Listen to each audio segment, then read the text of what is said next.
Hey guys, Ryan with RC Customs here. So the intro video that I filmed yesterday got all messed up for the dart. So a lot of things are gonna be like jumping around. Like I'm gonna be working on this side of the car on some clips, and then I'm gonna be doing this side on the other clips. But basically, this is my girlfriend's brother's Dodge Dart. He's complaining of suspension issues. Front shocks were pretty shot. I'm gonna post a picture of the before and after of what the old shock looked like, because it was pretty fucked up. But yeah, they were pretty bad. I mean, this one not that bad, to be honest. The boot's ripped, but when I drove it, I test drove it after I installed the one, because I know this was the problem area here. That's the new shock in. But yeah, so basically I'm going to be going through taking this apart and putting it back together. It is a pain in the ass, dude. And it was such a struggle yesterday that I didn't really film everything because I was just struggling to get it done. But I think I have a good understanding of how to get it done pretty quickly. It's not rusty, but aluminum and steel don't go well together.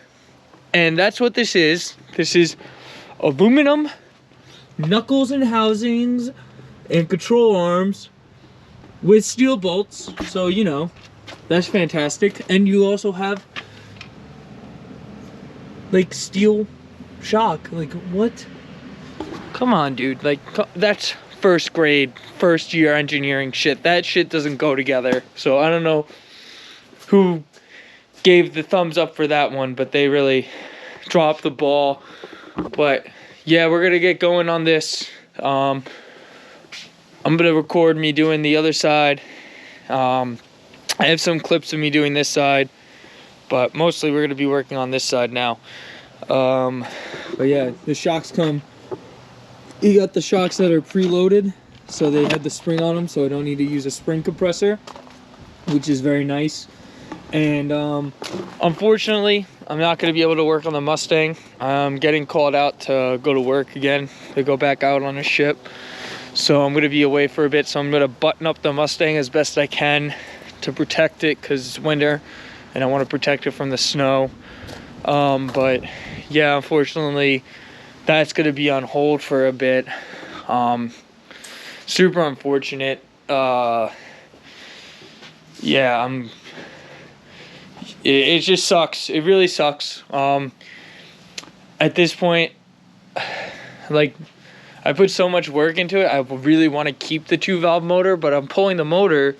So part of me is like, oh, get the 4-valve. But all I really need is a crank. So we're going to see how much I make on this next ship, and you know what contract I can get for my ship that I'm going out on. And yeah, we'll see about what we can do, because the crank is gonna have to come out of the Mustang. I'm gonna try and salvage it by retapping the threads or taking it to the machine shop down the street, but it might be unsalvageable and it might just need a new one. So but stay tuned for that, and stay tuned for this. Yeah, we're gonna get to work. Let's go.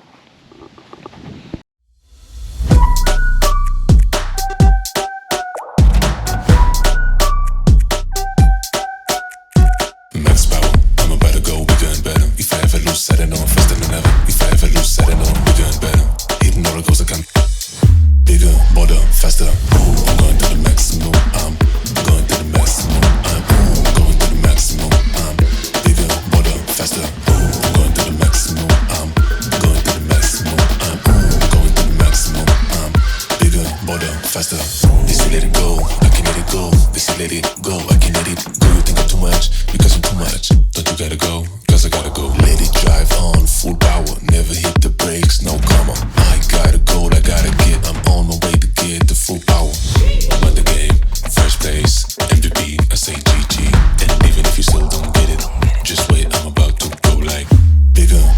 faster. I'm going to the maximum. I'm going to the maximum.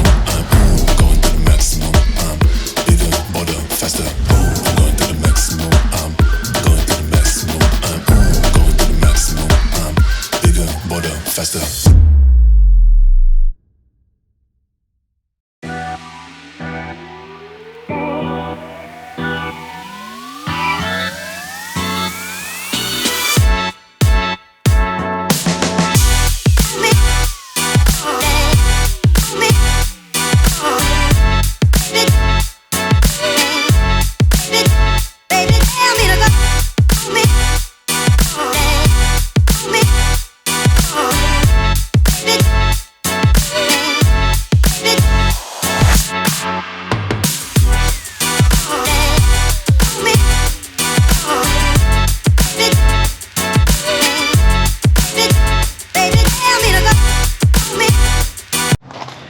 Okay, so basically we had to take everything off here.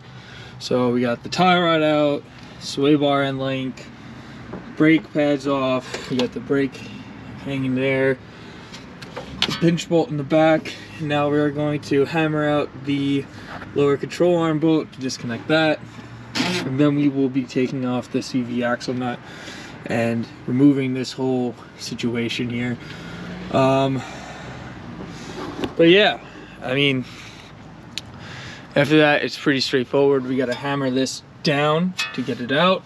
Once it's hammered down to get it out, we can remove these plastic rings up here, which I have no idea how Dodge got away with using these plastic rings. And then getting it up is sort of a pain in the ass. I might have to call in a favor, ask for some help to get these plastic rings back in, because you have to compress the spring. And I was doing it yesterday and it was kind of a little sketchy doing it by myself, but I think I figured out a way I can do it by myself. But I'm just gonna try it for a second, and then gonna try it, and if it doesn't work, I'm going to call in some backup for help. So yeah.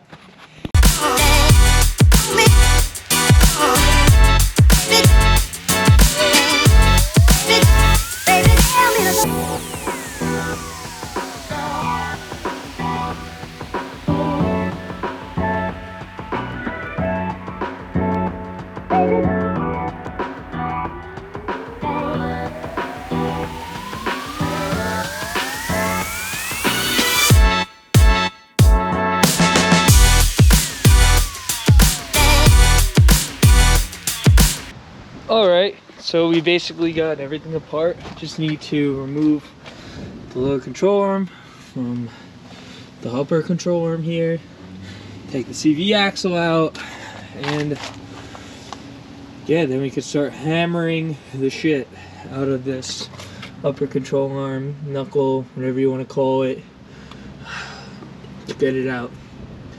But I'm gonna go warm up right now because my hands are frozen, so yep. We're gonna do that.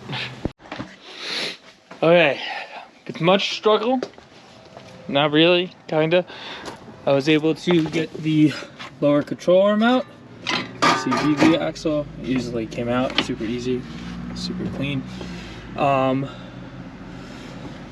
yeah, this is always a bitch. So what I do to get it out, if you're doing this job, is I put my jack underneath the rotor a bit to lift it up, and then I usually grab my hammer. I hammer down on the lower control arm a bit just to pop it loose, because it's pressed kinda. You gotta pop it loose a little bit, get it out. Once I see it move and start to slide down, I release it from the jack, so it's in this neutral hanging position, and then I just slide a pry bar in between the control arm and that piece of steel right there, and pry down on it, and it usually, like after 2 or 3 pushes, good pushes, like all your weight, it'll pop right out. So, and I don't even use a big pry bar. I use something this size. I just go right in there, pop it right out.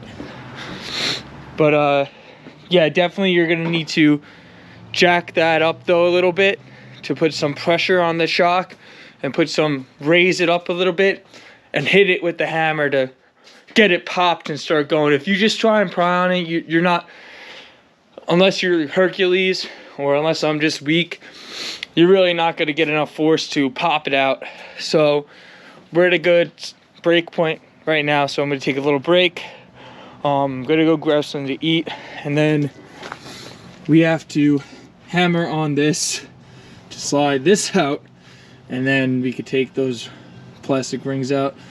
But it's going a lot smoother than yesterday now that I have an idea of what the process is. So stay tuned. I'm gonna go grab a bite to eat. I'm starving. See you guys in a bit. All right, old shock is out. Had to take off this. This is what holds it up in here, by the way. That is terrifying. Like, I don't know who decides to do that, but took out the old shock. Not too bad. Got the knuckle off, cleaned out the inside. So now we're gonna put the new shock in and get rolling on it. Yeah, about, I don't know, like 15 minutes of struggling. Got it in. They give you new ones, and I actually broke one, so it is what it is though. I mean, put new ones in. So now just time to hammer the knuckle back up and sit it on the control arm, put the CV axle in, bolt it all back together, and call it a day.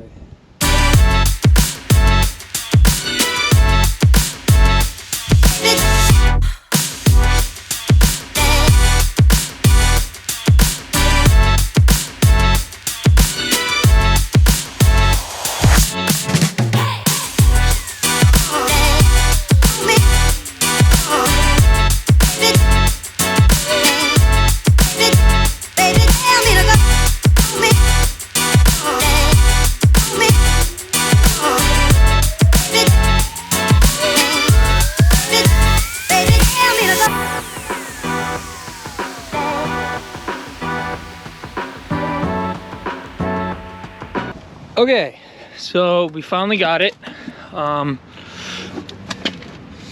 It is in after bludgeoning it a ton. Oh, there's got to be an easier way to do it. This is the way I've just been doing it. When I looked up online, people just slide them in. It's just I would spread it because it's a pinch bolt, but I'm nervous with the aluminum. You know, like, I mean, I'm probably never gonna do this job ever again because how terrible it is. Although I'm getting faster and faster, but I mean, oh my gosh, it's rough, man. It's really rough. I mean, a lot of videos I've seen online and a lot of people doing it, they're just like, this is fucking rough. I'm just whatever, we're gonna start, throw the CV axle back in, pop the lower control arm back in as well, and then hook everything back up, tighten it all down, tighten the axle nut in. Man, oh man, what a fucking roller coaster this was. But all right, here we go.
All right, we are all together.